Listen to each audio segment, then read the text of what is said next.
वेदा और अंकुश दोनों मिलकर प्लान बनाते हैं कि वो किसी भी तरह इस राज को जान कर रहेंगे। एक राज कि आखिर इस घर में है क्या। वेदा को कहीं ना कहीं शक था कि शायद इस घर में किसी ने काला जादू किया, क्योंकि उन्हें कोई आत्मा दिख नहीं रही थी, पर कुछ ना कुछ तो था इस घर में। वहीं अंकुश का कहना था कि इस घर में कोई आधी जली औरत है जो उसे दिखाई दी थी। वेदा अंकुश के मम्मी पापा के कमरे के बाहर एक घेरा बनाते हैं। अंकुश के मम्मी पापा को और दीप्ति को उसी कमरे में जाने को कहते हैं। सुनो दीप्ति, कैसी भी आवाज आए, कुछ भी हो, तुम डरना मत और जो मर्जी हो जाए इस कमरे से बाहर मत निकलना, क्योंकि अब हम उस बुरी शक्ति को घर से निकालने जा रहे हैं। दिल दिमाग दोनों मजबूत रखना। और अंकुश तुम सुनो, तुम्हारे लिए भी ये सेम बात है, पर तुमको मेरी मदद करनी है। जिस पर दीप्ति और अंकुश दोनों ने हाँ में सिर हिलाया। दीप्ति कमरा अंदर से बंद करती है और अंकुश और वेदा हॉल में बैठ जाते हैं।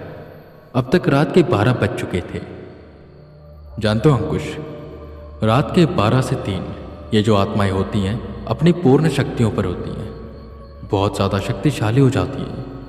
पर जैसे ब्रह्म मुहूर्त होता है इनकी शक्तियाँ बिल्कुल कम हो जाती हैं। इसका मतलब ये है कि इन 3 घंटों में उसकी ताकत बढ़ गई होगी, तो हम उसे ढूंढ सकते हैं।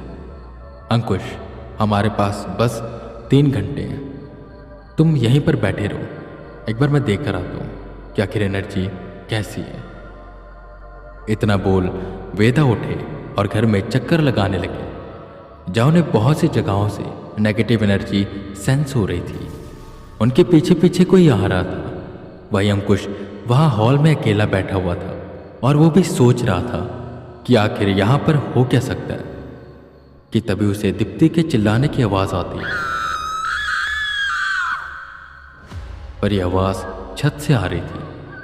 पर आखिर ये कैसे हो सकता है? दीप्ति तो कमरे में थी, तो चिल्लाने की आवाज़, यह आवाज़ तेज होती जा रही थी।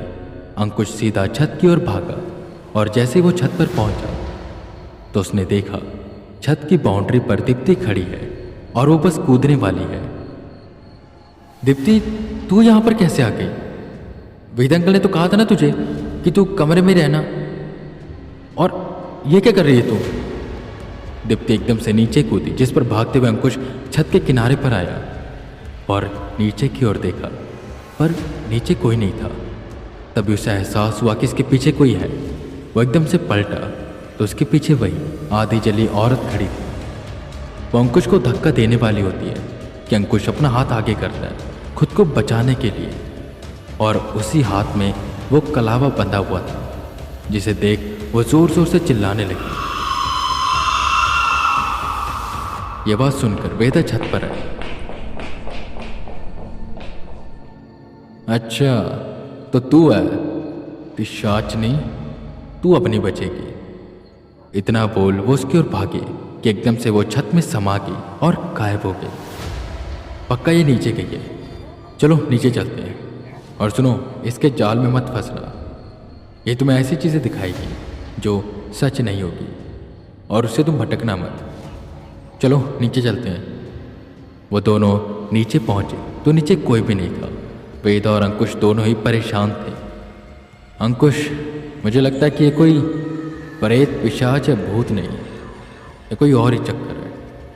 मेरा एक दोस्त था रहमान, वो मुझे इन सब चीज़ों के बारे में बताता था कि अगर किसी घर में कुछ ऐसा हो कि वहाँ पर बुरी शक्ति भी हो और भूत प्रेत सेंस भी ना हो मुझे, तो वहाँ पर किसी ने कुछ किया है, काला जादू। और तुम मानो या ना मानो, जब तुम सब नहीं थे तो इस घर में कुछ किया गया है, जिसे ये पिशाच ने यहाँ पर आई है, और ये पिशाच बाधा है। पिशाच बाधा का नाम सुनकर अंकुश तुरंत बोला, अंकल ये पिशाच बाधा ये आखिर होता क्या है? जिस पर वेदा उसे बताते हैं, अंकुश, अगर किसी के घर का सत्यानाश करना हो या उसके घर में किसी की तबीयत बहुत ज़्यादा खराब करनी हो तो एक चीज़ की जाती है। दरअसल एक नहीं 2, कब्रिस्तान में जाकर किसी भी कब्र के पास से थोड़ी सी मिट्टी खोद कर लाओ, पर बिना हाथ लगाए। तुम खुरपी का इस्तेमाल कर सकते हो या किसी और चीज़ का, और फिर उसे तुम किसी के भी घर में फेंक दो। उस घर में हमेशा कोई ना कोई बीमार रहेगा, चाहे उसका कितना भी इलाज करवा लो पर वो बीमार ही रहेगा। और इससे मजबूत एक तरीका होता है पिशाच बाधा। जो कोई इंसान अकाल मृत्यु मरा हो उसकी अस्थियां रख लो और घर में कहीं छुपा कर गाड़ दो, तो घर बर्बाद कर देगा। और शायद तुम्हारे घर में ये करवाया गया, और मुझे अभी भी शक है कि काम तुम्हारी बुआ का है, जिस पर अंकुश उनका बहुत विरोध करता है। पर वेदा उसे एक बात कहते हैं, सुनो अंकुश, तुम्हारी बुआ ने कुछ नहीं किया। तुम एक तरफ जाओ, मैं दूसरी तरफ जाता हूँ, और तुम ऐसी जगह ढूंढो जहाँ पर अस्थियाँ छुपाई जा सकती। अच्छे से ढूंढना। और हाँ, इस बीच तुम्हें पीछे से बहुत सी आवाज़ें सुनाई देंगी, पर पीछे बिल्कुल भी मत मुड़ना। पर हाँ, अगर मैं तुम्हें आवाज़ दूँ तो मुड़ जाना, क्योंकि वो मेरी आवाज़ की नकल नहीं कर सकती। समझे? जाओ और ढूंढो, एक एक चप्पा छान मारना। कहीं ना कहीं तो वो अस्थियाँ छुपाई गई होंगी। वो दोनों ही अलग अलग दिशा में गए कि तभी लाइट चली गई और अंकुश को अंधेरे से डर लगने लगा। अंकुश अपने रूम में गया। उसने टॉर्च उठाई और ढूंढने लगा कि आखिर वो अस्थियाँ हो कहाँ सकती है। तभी वेदा दूसरी तरफ बस सेंस कर रहे थे उस नेगेटिव एनर्जी को जो उनके आसपास मंडरा रही थी। उन्हें किसी भी तरह की टॉर्च की जरूरत नहीं थी, वो ऐसे ही एनर्जी सेंस कर लेते थे। वहीं दूसरी तरफ अंकुश स्टोर रूम में पहुंचा और उसके पहुंचते ही दरवाज़ा बंद हो गया। उसे बाहर से आवाज़ें आने लगी। वो मुड़ना चाहता था, पर वेदा ने मना किया था कि कैसी भी आवाज़ आए उसे मुड़कर नहीं देखना। मन में हनुमान चालीसा पढ़ते हुए वो आगे की ओर बढ़ता जा रहा था कि अचानक उसका पैर किसी चीज़ से टकराया। उसने नीचे देखा तो वहाँ पर एक बॉक्स रखा हुआ था जो यहाँ पर नहीं रहता था। उसने बॉक्स उठाया तो ये बॉक्स अलमारी से नीचे गिरा था। अलमारी के बगल में ही उनका मीटर बॉक्स था, जिसके ऊपर एक चूहा बैठा हुआ था। शायद इस चूहे ने उस डब्बे को गिराया। अंकुश ने मन में सोचा, चूहा वहाँ से भाग नहीं रहा था, बस उसी मीटर बॉक्स के ऊपर बैठा हुआ था। अचानक से अंकुश को अनुभूति हुई कि शायद इस मीटर बॉक्स को खोलना चाहिए। उसने वो मीटर बॉक्स खोला तो वहाँ पर वायर्स के बीच में एक लाल रंग की कोई चीज़ दिखाई दी। उसने ध्यान से देखा तो लाल रंग का कपड़ा था।